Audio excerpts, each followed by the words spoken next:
की आपण सरकारला वेळ दिला पाहिजे, त्यांचा शब्द पाळला पाहिजे, त्यांचा सन्मान केला पाहिजे. परंतु तुम्हाला मराठ्यांचा सन्मान करता आला नाही. तुम्ही जाणून बुजून वारंवार मराठ्यांचा तळतळाट घेतला, मराठ्यांचा अपमान केला, मराठ्यांवरती अन्याय केला. तुम्ही घातच घातलाय. मराठ्यांना 58 लाख नोंदी द्यायच्या नाही, प्रमाणपत्र पण द्यायच्या नाही. हैदराबाद गॅजेटनुसार कोणबी प्रमाणपत्र वाटप करायचं नाही. म्हणजे जे आर काढणार तुम्ही, परत नोंदी शोधणार तुम्ही, देणार पण तुम्हीच नाहीत.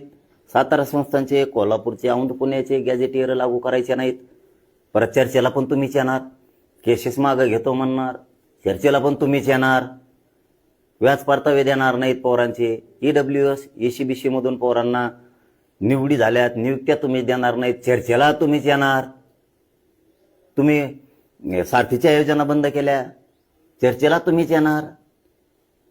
तुम्ही आता ओबीसीचा JR काढला मराठ्यांसाठी, JR तुम्हीच काढणार, चर्चेला तुम्हीच येणार. काय पटतंय तुम्हाला? मला काय कळतच नाहीये.